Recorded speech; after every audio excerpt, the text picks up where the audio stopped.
राम राम। सरस्वती ज्योतिष विज्ञान institute of astrology में आप सभी का हार्दिक स्वागत है। अगर आप इस चैनल पर नए हैं तो इसे सब्सक्राइब करें, वीडियो अच्छा लगे तो इसे लाइक व शेयर करें ताकि ज्योतिष के प्रेमियों तक इस वीडियो की जानकारी ज़रूर पहुंचे। 21 जून 2020 को सूर्य ग्रहण चूड़ामणि कनन सूर्य ग्रहण लगने जा रहा है, जो भारतवर्ष में दृश्य होगा, दिखाई देगा। इसके साथ साथ ये सूर्य ग्रहण और भी देशों में दिखाई देगा, जिनके नाम इस प्रकार हैं: पाकिस्तान, बांग्लादेश, चीन, दक्षिण पूर्वी यूरोप, ऑस्ट्रेलिया, फिजी, इसके अलावा बांग्लादेश और फिलीपाइन। इन देशों में भी ये ग्रहण दिखाई देगा। तो ये ग्रहण लोक भविष्य के बारे में क्या चीज़ तय करता है, क्या प्रभाव डालता है, इसके बारे में ही चर्चा करने के लिए आपके सामने आज मैं उपस्थित हुआ हूँ। देखिए, एक तो ये जो समय चल रहा है थोड़ा कष्टकारी है, यानी कि कोरोना काल का समय चल रहा है, जिसके कारण हर कोई इस समय मानसिक परेशानी, शारीरिक परेशानी व आर्थिक परेशानी से गुज़र रहा है। ऊपर से ये सूर्य ग्रहण, वैसे तो सूर्य व चंद्र ग्रहण साल में 1 या 2 पड़ ही जाया करते हैं, लेकिन ये जो सूर्य ग्रहण है ये थोड़ा हमें मानसिक परेशानी देने वाला है। वो इस तरह से, क्योंकि जिस समय में ये सूर्य ग्रहण पड़ रहा है, पहले ही हम काफ़ी चीज़ों से परेशान और ग्रसित हैं। ऊपर से जो सूर्य ग्रहण होता है, इसका प्रभाव जो विश्वव्यापी पड़ता है वो ये है कि कहीं पर सत्ता परिवर्तन हो जाते हैं, कहीं पर भूकंप आते हैं, या कहीं पर बाढ़ आती है, फसलें ख़राब हो जाती है। तो ऐसा ही कुछ प्रभाव भारतवर्ष में कुछ समय से, जब से ये कोरोना काल शुरू हुआ है, दिखाई दे रहा है। बेमौसम की बरसात कई बार देखने को मिल रही है, और भूकंप के झटके जो कि दिल्ली राज्य के आसपास, रोहतक, करनाल के आसपास दिखाई देते हैं।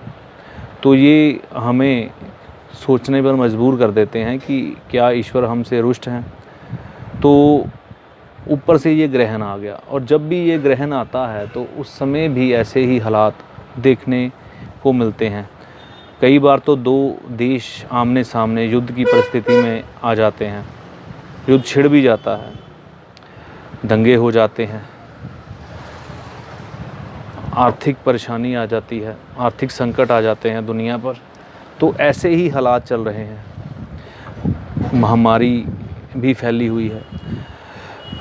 तो अब इस ग्रहण का प्रभाव इस समय में ये है कि इस समय में पाप टोला मतलब शनि, राहु, केतु गोचर में इस समय अपनी स्वराशियों से गुजर रहे हैं।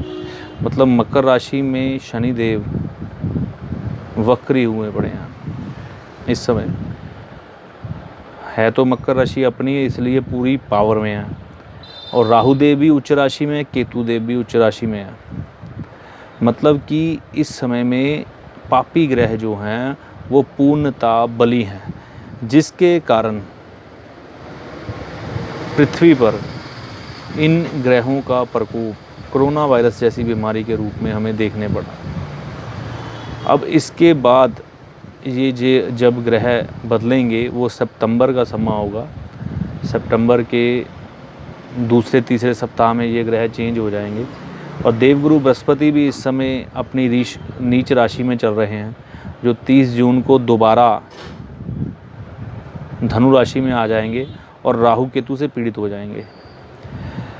राहु केतु से पीड़ित होने का मतलब है कि फिर बृहस्पति से जुड़ी हुई चीज़ें, सांस या हर चीज़ जो बृहस्पति से जुड़ी है वह पीड़ित हो जाएगी। और कोरोना नामक बीमारी भी हमारी सांस को अटैक करती है। तो जो आगे घुमा फिरा के परिस्थितियां नज़र आ रही हैं वो कोरोना बीमारी को लेकर कोई इतनी अच्छी नहीं है, और ऊपर से हम लोग इतनी असावधानी बरत रहे हैं। सरकार ने हमारे लिए सब कुछ खोल दिया, लेकिन हम लोग सरकार की गाइडलाइन को फॉलो नहीं कर रहे। हाथ कई बार कोई सैनिटाइज़ नहीं कर रहा, मास्क लगाए बगैर बाहर चले जाते हैं। यहाँ एक दूसरे से जब हम बात करते हैं तो हम अपने मुंह से मास्क उतार देते हैं। तो ये सब मत कीजिए। थोड़ी सी भी आपकी लापरवाही आपको बहुत बड़ी मुसीबत में डाल सकती है, आपको ही नहीं आपके परिवार को भी मुसीबत में डाल सकती है। तो इस चीज़ का ध्यान रखिए, मास्क ज़रूर लगा के रखिए, हाथ सैनिटाइज़ करते रहिए और किसी भी बाहरी व्यक्ति के संपर्क में ना आएँ। कम से कम उससे 2 गज की दूरी जो प्रधानमंत्री ने मंत्र दिया है वो अपना के रखें, इससे बचाव रहेगा, ये उपाय ही है। तो इसके अलावा हम इस ग्रहण की बात करें तो कनकृति जो ये ग्रहण है ये उत्तरी राजस्थान, उत्तरी हरियाणा, उत्तराखंड से गुजरेगा, यानी कि इसकी परछाई होगी। ये मैं चित्र यहाँ पर लगा रहा हूँ और यहाँ पर इसका जो परम ग्रास है वो 99.4% दिखाई देगा, यानी कि 100% मान के चलिए कि पूरी तरह से यहाँ पर इसका ग्रहण का प्रभाव होगा। जो इससे प्रभावित क्षेत्र होंगे वो होंगे कुरुक्षेत्र, देहरादून, सूरतगढ़, सिरसा, यमुनानगर, फतेहाबाद और करनाल। ये जो लाइन गुजर रही है ये आपको दिखाई दे रही होगी। तो यहाँ पर इसका परम ग्रास दिखाई देगा, परछाई दिखाई देगी ग्रहण की। तो ये क्षेत्र इस चीज़ से पूरीतः प्रभावित रहेगा।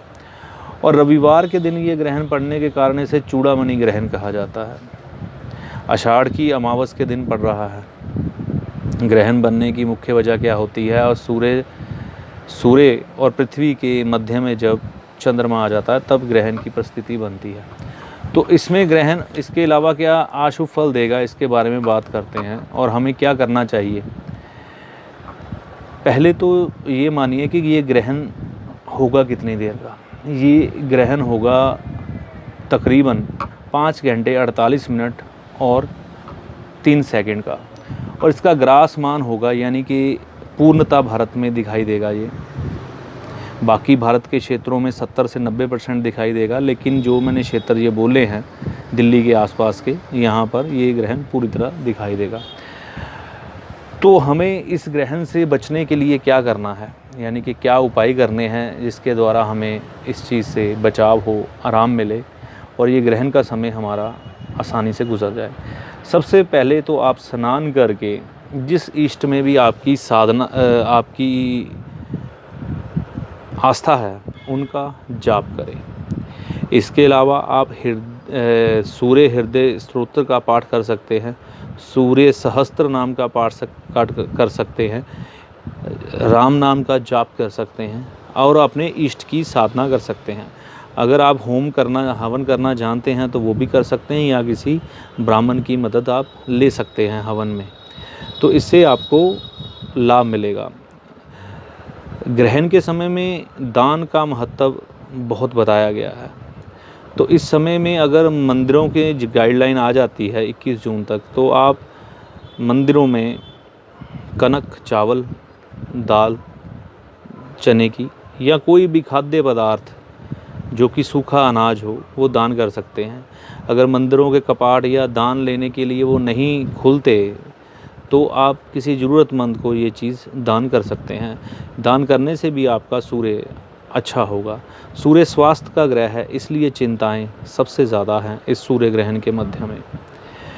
अब सूर्य ग्रहण का जो समय है वो क्या रहेगा? भारतीय स्टैंडर्ड टाइम के अनुसार 9:15 पर सूर्य ग्रहण की शुरुआत होगी और इसके कनन की शुरुआत 10:17 पर सुबह होगी और 12 दोपहर के 10 मिनट पर 12:10 पर परम ग्रास, यानी कि राहु देव सूर्य देव को पूरी तरह से ग्रसित कर लेंगे, यानी कि सूर्य देव पर पूरी तरह से अपनी पकड़ बना लेंगे, जो परम ग्रास के नाम से जाना जाता है।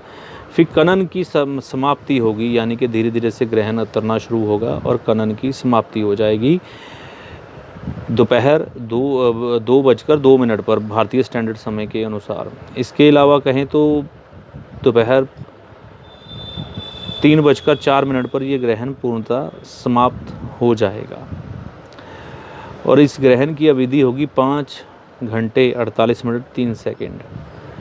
सूतक जो लग जाता है, यानी कि विधान है कि जैसे हमारे जन्म मरण पर भारतीय संस्कृति में माना जाता है कि सूतक और पातक का विचार किया जाता है, शुभ कार्य वर्जित हो जाते हैं। तो सूतक इस ग्रहण का 12 घंटे पहले शुरू हो जाएगा, यानी कि 20 जून को रात तकरीबन 9:15 बजे। तो इस समय तो वैसे ही गाइडलाइन आई हुई हैं कि आपने 7 बजे तक ही मंदिरों के कपाट खुले रखने हैं, तो मंदिर तो पहले ही बंद होंगे, मंदिरों के कपाट भी बंद ही पाए जाएंगे।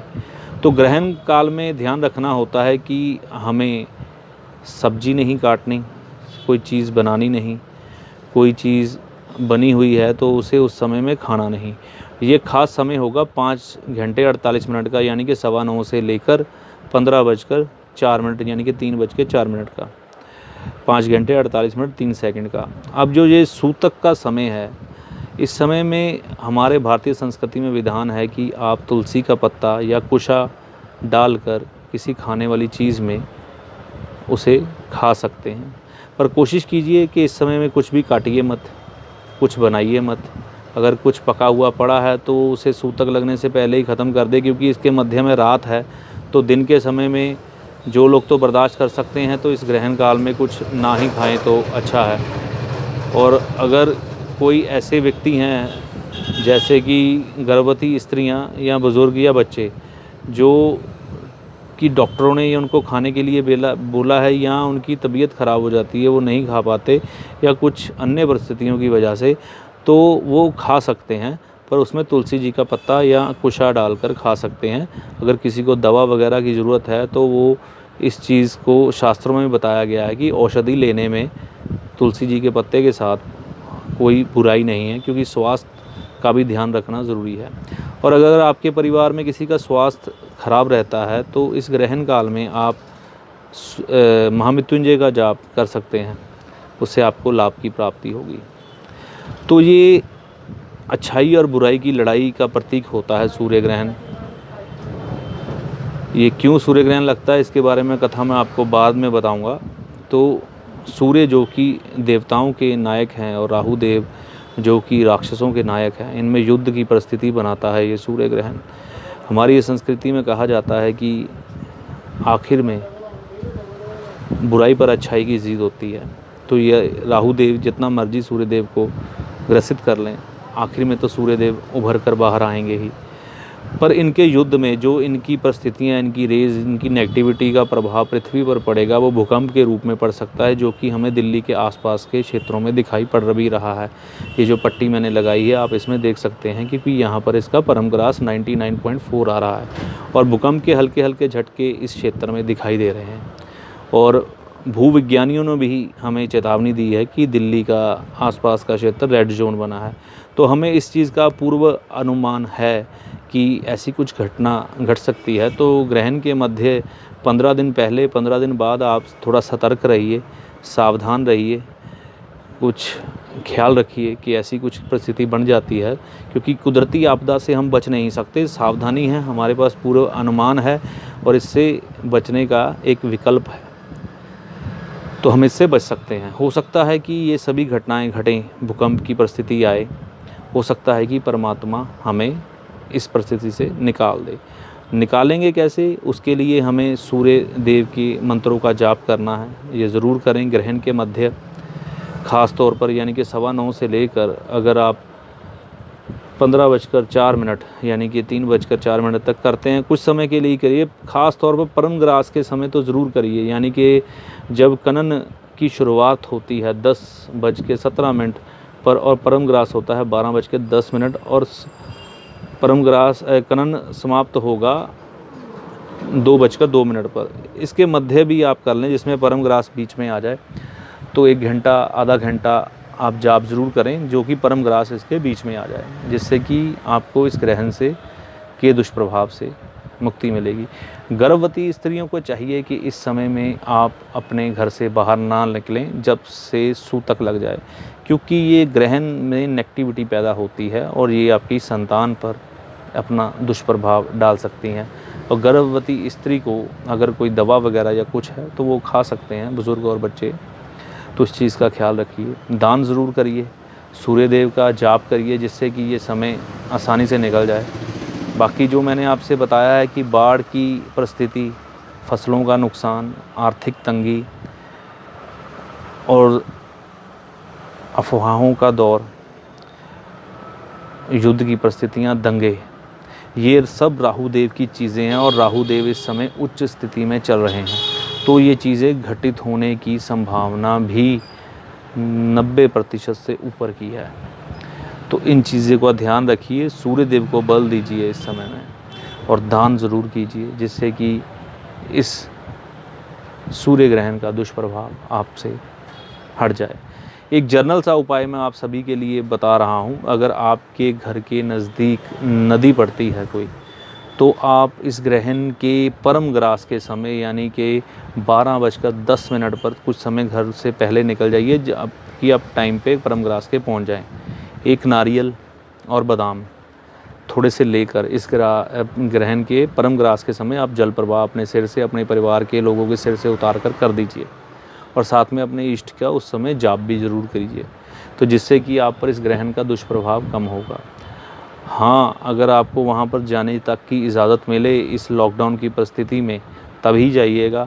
वैसे जाने की कोशिश मत करिएगा, नहीं तो वैसे ही आप सूखा अनाज, चावल, दाल, आटा ये दान कनक कर सकते हैं, इससे भी उसका प्रभाव आएगा।